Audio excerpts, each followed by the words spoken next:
Alright, so I want to apologize. It's been about a week now since I posted a video. It took me, I've been busy this week, so I haven't been able to get one out, but I do have a video that I've been planning on doing for a little bit now. And now that I have a few minutes to record it, I thought I'd go ahead and get it done. It was a review on A Guide to Deduction by Hannah Rogers. I always get questions about what books my subscribers should read in relation to deduction, so I decided what I'm going to do is I'm just going to buy as many books as I can find about deduction, even some of the lower quality ones and things like that, and review them. I've got monographs in there that I've read already. I've got What Everybody Is Saying, which is the next one I'm going to read after this. I just finished this one a few days ago. I've loaned out several other books. But I thought I'd go ahead and do a review on this one as well. It's some pretty light reading, 123 pages. So it's not heavy reading. It's a good starter book, in my opinion. Right off the bat, there is a disclaimer that this book is for entertainment purposes more than anything else. So Hannah Rogers designed this book with the idea that people who plan on writing characters like Sherlock Holmes or people who use deduction, if you plan on writing that, that's what this book was designed for. And this still applies to me because I'm a bit of a writer. I do some writing in my downtime. And one of the characters I write is a detective. So it still applies to me. That being said, the information in this book, some of it is far-fetched, and some of it is pretty applicable.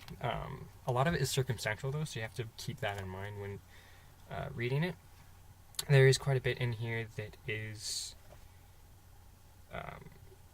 like I said, circumstantial, and you have to just take it with a grain of salt, but do understand that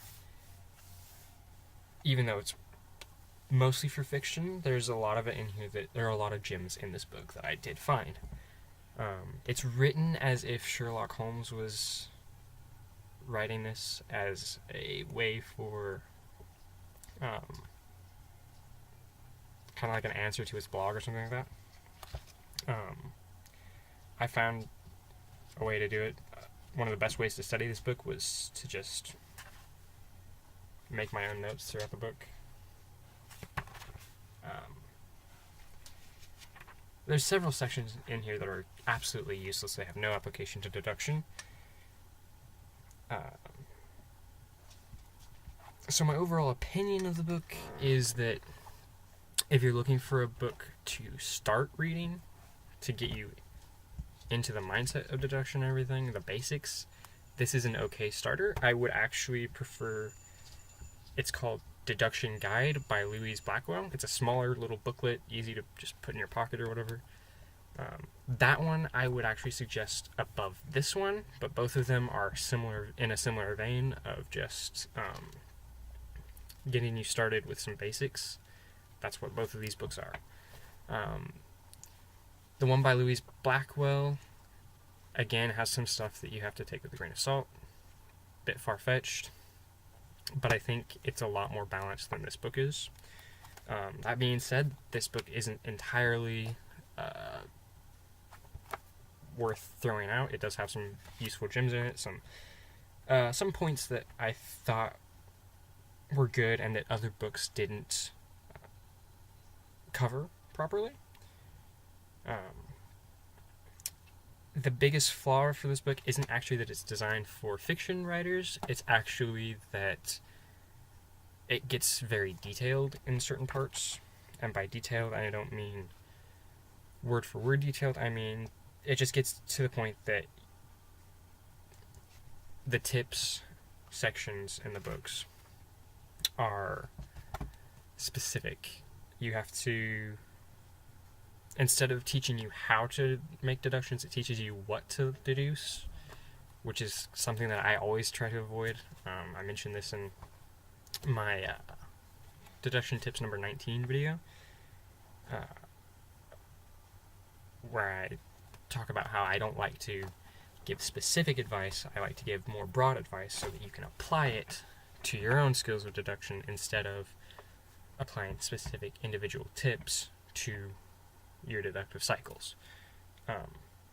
And that's a lot of times this book does that, where it gives you just specific information that, unless you're in a specific situation, it's not going to do you any good. Other than that, it's not an awful book. It's got some funny parts in it. Some fun bits. And it's a fairly cheap book too. It was one of the cheaper books in the vein of deduction. So for that reason, it's not bad. It's an easy book you can miss, though. You can easily just skip the book and you'll be fine. No need to backtrack on it. It's a nice book to add to your collection if you keep in mind that a lot of the details in it should be taken with a grain of salt. That being said, there's not a whole lot more I have to say about the book. So that's where I'll end the video off on this review. Thanks for watching and have a good day.